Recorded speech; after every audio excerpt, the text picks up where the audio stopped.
Pepa. Analisa no kwa. Pepa. Wagi. Iye mwa. Iya mo se ko ya mfa lo wa. Yawa. Ni ba ko ko ma ya yosu.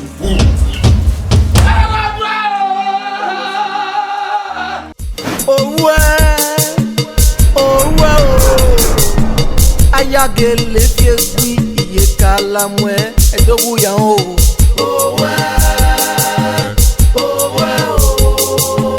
Ayagele fiespi iye kala mwe. Te fiespi wa mageme ga wanoba. Ude no konkon rock mama kwewo yeze o. No kon no gyogyo oyin ye ka mebuye wage o.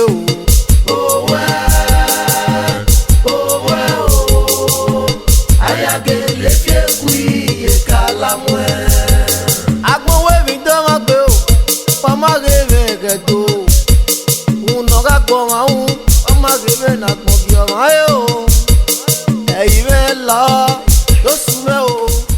Eyi la o. Ba la ro wa. Imo ke ko yore odi o. Bona ya wa you know way wa tolo me. Wa me ti way. Wa me Bono hi wo. Ono na bi ona. ona tolo hekere ona iwa se. O you way, o you know imagine can tell way wa tolo. O we so way yan ya tolo. Wow me. The boy mi nu ko ya. Atu we ya ko mu na. O sie.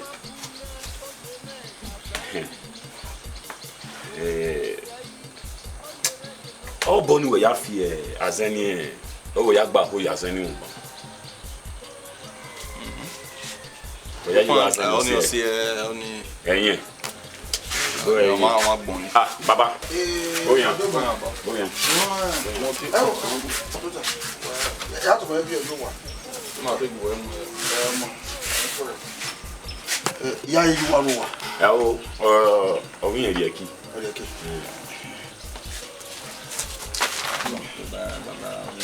I would bozo banya. I'm no one kilo we dey call now. O wa ko wa ni mu. O se e mere di wa mo pe. I'm already you what. Ah. Neno boy ye ba lo. Yasu. Baba. Orun yan ni mu ade wa na bo. Oyi. Ero wa. Ma bona we tutupo we ga fe ba. Obi no wipo pan je o ma gwa le detail do am ye wa. Emi omo won hu ni. Iya gwa lo so to ebe dia o so tu we o tutupo o to te ipo pa. De no ke dia jai. E gbo ga river mo na river ya ku we. Agwa be yo kunu ni. Iya. Ni se na video. Wa wa yen wo yi. No wa be ko ba de se ye e de do ba yori ahan mu poti ye ne. O wa anam ye we poti be de. We oni me. Ra o me so lo le we poti. Ah wa be yo agbo. Ben wa wa men. De baba iti e boni ma ba yi. Wo yan pa o wa re wo bi no we bi na da ya o tu di na da ya. We ne mota. Baba ogini mata ga te mata ma ku e fo ne. We Ma pe ma ku e wa na. We no o ga. Yasu. Wa wo to nya wara ni me a. Igo ya bo na. O no kinya. Ben wo le wo ni wa we pa ifa. Wa gba re ni. Wa Mala o ga. Wa ila wa le re. Baba wonya ni ye wala jamu we baba. Baba mi anu wo ta pa. Don't ta. Owo ho wo na me pe we ma we gi ma we ba ya ri ado ya wo ko lu po gi ba. O me we mu le ni mana. O e ba no e wo wa na. Ra me no wo. E wo wa no. De no gi ma no yi. Iya. Egbe wa gwo me. Ade mo nu we bi yo e no. Everywhere ma. Egbe wa gwo me. Ebe nu we bi ma oni na na egwo bi oni. Yo be fa ku me. Mo ko nra kwa. Agba be yo a. Wa ya gwa lo ya mure. Be o wa na gbi ma wa ye. O wa na gbi ma wa. Baba me se. Me no wa. Ge wa ya. Mo so. Ayasu. Ai. Ayasu. Okay. Ayasu. Boki. Eya. Debe. Ayasu wasu. Ayasu. Baba deni samere. Ayasu la o. Ye ibe ma, me la. Yasu. Yosu ya bao. Rawa. How?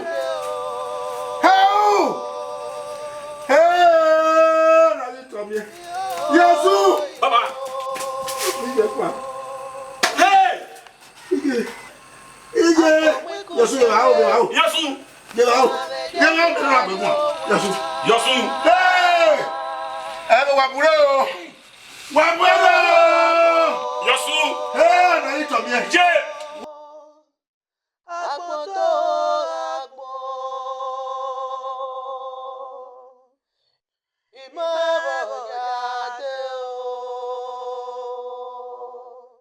Pepa. Ona isa no kwa. Pepa. Bogi. Iye nwago. Iya mo se ko ya mo fajowa. Yawa. Ni gwa gbe gwa na yo su bu.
Mwami nwa oni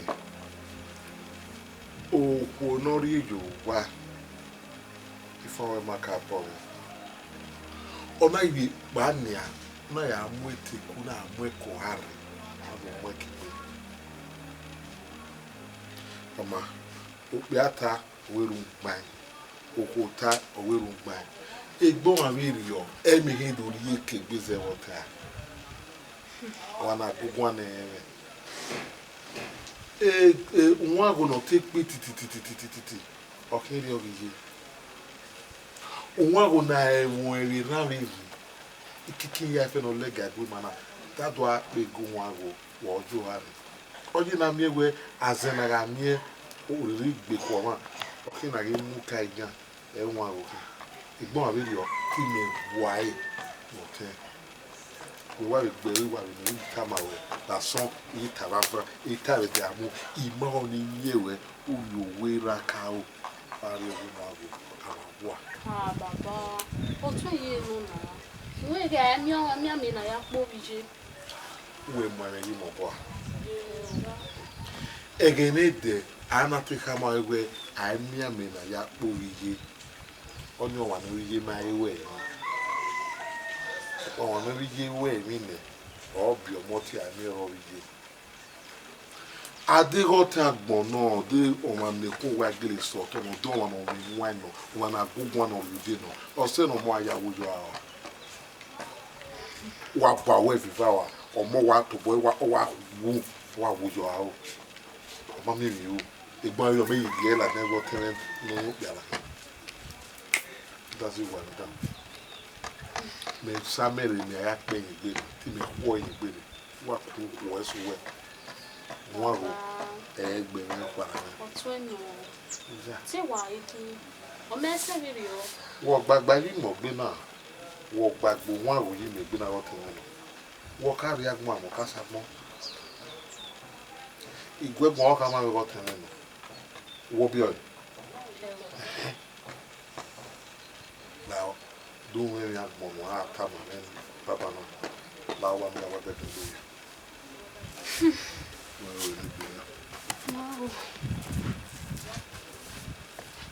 Wait, I feel where that come on, what to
Ya bana ya go fit on na je na egbu egbe total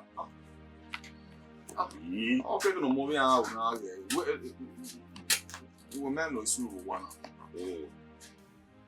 unu mego ijina ni baba egbo fi to kekan jo wa na be ni baba na wo gbe sogele ji wo ba fi o jo wa o fi to no ikan wa se lile ajo wa unu edo ijina unu ego ijina e to iwari ki o ki moto ibi sunu ni an wege igile baba iwarore igile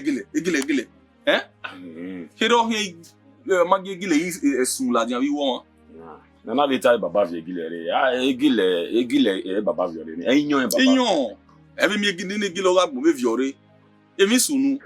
Even no rime wa ha me o we gbo baba yi when fini ne ohia ya ga mana gbe mi ro pa we. Ni aya adu wa radio ni wa gwalegile. Baita na wege bo we fada.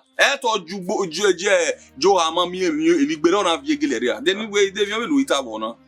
Iwe pe mu me. Me bo na ya fe no ma baba ro. Baba won ka no ka gbe ni a. Kakabo. Pe be nu mo ajo wa mana. We mu bosunu na. Ade be baba ajo ha ona ade ma no gbe so muzo ro vie we ma gbe mi ro pa. O wa so we uzo e kan wa mi egbe uzo e kan. Gele don gba de ni ro pa iro. So to no come say ma mi e we ara won me. Emi sunu. Okay, omo ama kene na ke de okeke na me kina rie. Oh, ha. Oh. Me wa we me. Gile. Ino ma gi ba mu na yari gile. Mani agayi. Ayi na ri na ri eta ha mi ro pa bo. Wa se ba ni ba ni ya we no de ofin to wa pa bo fun re. Mama juvu de na no iwa be yari obi ege hira de na be fe to gbe ajo wa ma. Bene baba ma fi wo ri ma jo. Ejo be je ni ha. Emi no iwa ti esage ne de akoya wa ya te bo ni ma o. I didn't mean. We know why I tell you now. Maybe Joe. See, balo or you work na be do I.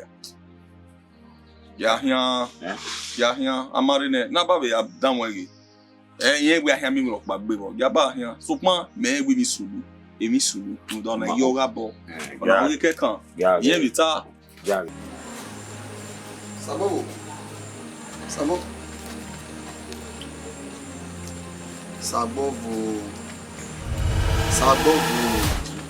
Okina igwa be mo yo suwa be ona. Usolo pa jina no ebe ya pa. Emu yuto.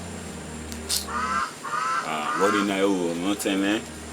Ojo pa kan ni wa bi me ba gbon me yi. You know what me yi. We maybe no Joma. We may wait on Doma. Me so na ina avie yi wa mi na mi otemes. Ma we wa koye na mi ye gwi me ragbon. Won even no di me bo na. So Oma ebi o egbe. Voi na we. I ro wa mi baba na. Era me ro wa, ije me ro wa mo pa ro wa. Dege ni no na vi ragbon na yo si na vi ragbon na. Ma we gba be akuvi ba eba. You gave no G, a give a yori. And now we need to hear said, I'll give me as oh, when I give me money my way back. Or 2 women, Mom. You're soon there when I go back. You will not burn it also, you're soon. My way, my tomorrow, go out. Maybe they met you go, Yawa go, you are mean I'm your tenant. Kaya ni really go, you are mean I'm so. I have to book the hour. Wari. Every time Samuda was Sima. Net Yama, oh, that's Samuda Megajina. After my mother book the hour. What do you have? And we're not over by that. Better, whatever. Go on. What did it? Get on.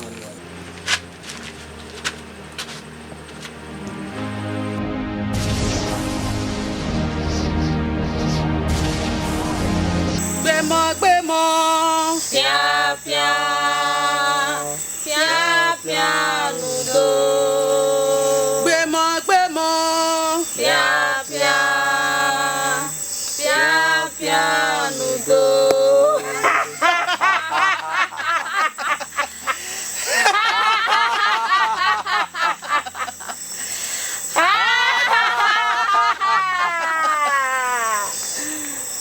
Ologbo iye no je atokpe.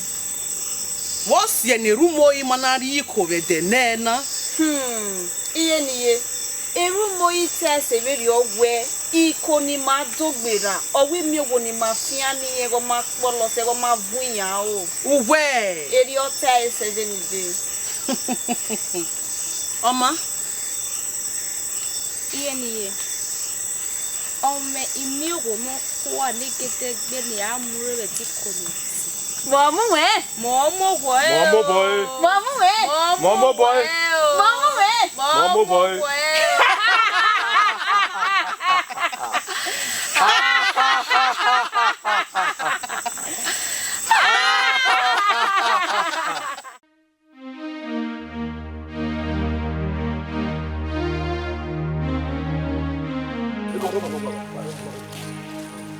to come on go for them. Even if they we bani, Allah say be. Kina ri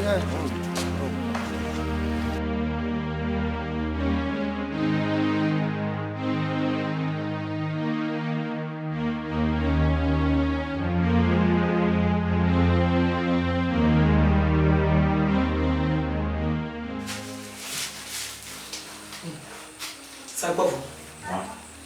Where were you see? Huh? What did you do? Yeah, I think we're going to Sagbofo.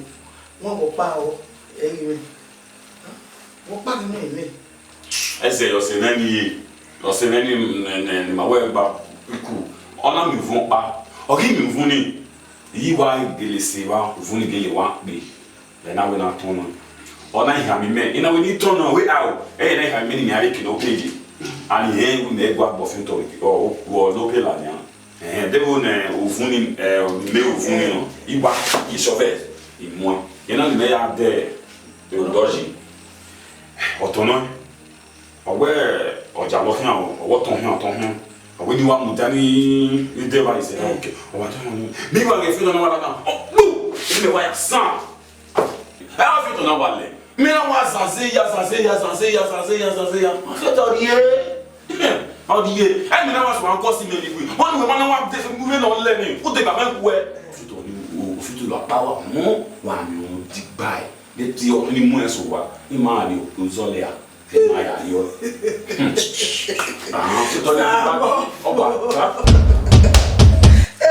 Hold on, Olivia. No, we're turning. Yeah, you bow. Tago. Yeah. Tago. Tago. Bow. Tago.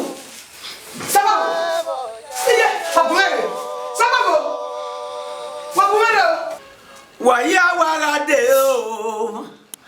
Otata ves wenenanya. Otata ves wenen. Otata TV. Subscribe to it. It's the best TV so far. Productions that you watch there, they are I'm in this very production coming up. You'll get it soon. Subscribe to Otata One TV. Yeah, hello everybody. My name is Joseph URHUE, Nollywood actor, and I'm the president of the URHUE Artists Association of Nigeria. You know what? Subscribe to Otata One TV. Subscribe to Otata One TV. Subscribe to Otata One TV. See, my name is Osawe Eweka, a Nollywood actor. I want you to subscribe to Otata One on YouTube. Subscribe so you'll be the first to be notified when we drop any content. Just subscribe. Otata One on YouTube.